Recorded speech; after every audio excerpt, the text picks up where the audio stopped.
The guidelines are given for beginners on the path and those who are intermediate students on the path, because what is recommended is what enlightened people do naturally. You don't have to tell an illumined person to be harmless and to be honest and to speak the truth and to be truthful with himself and not to rob and to steal or not to conserve his energy. You don't have to tell an enlightened person to do these things. He already does these things. And an enlightened person is already serene. He already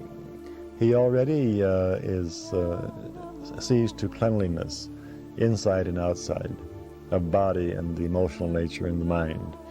An enlightened person is already devoid of ego sense and is God conscious. And so an enlightened person doesn't have to consciously think about observing these guidelines. He does these things naturally. It's his spontaneous nature.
Where it is explained that the Sanskrit word ahamkara means the I maker, or that which causes the sense of I-ness to be experienced. And it is said to be the result of an intellectual error, that is, inability or failure to recognize that we are spiritual beings playing roles through our personality. But many people identify with the role, with the personality, and say, this is what I am. This is my sense of self-identity.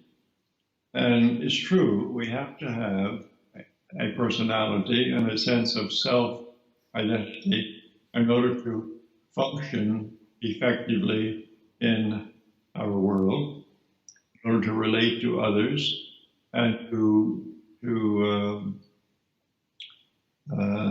it's sort of the intermediate stage between the outer and the inner. But it's only that. It is a a mask through which we express, through which we view the world, and really behind which we hide, or behind which many people are concealed. So, but inside, deep inside, is that changeless reality that we offer. So, what yogis say, and mystics of other traditions say, purify the ego, purify this sense of what I am. Don't try to get rid of it because you have to function in the world, but purify it. Inwardly realize I am not that personality-oriented character. That is simply what I present to the world and what I work through to express and to relate to others. But inside, I am the changeless knower and witness of everything that happens. I am immortal. And I'm sure all of you on occasion have had the experience, perhaps on your birthday, or as years go by, you look in the mirror and you say, I see some changes have occurred through the years, but very strangely enough, and deep inside, I don't feel any different. I feel that I'm always me. I'm always who I am and what I am deep inside. The body changes, my personality changes, my behavior sometimes improve, but I don't change. I am immortal. And that's true. At that level of being, we are immortal.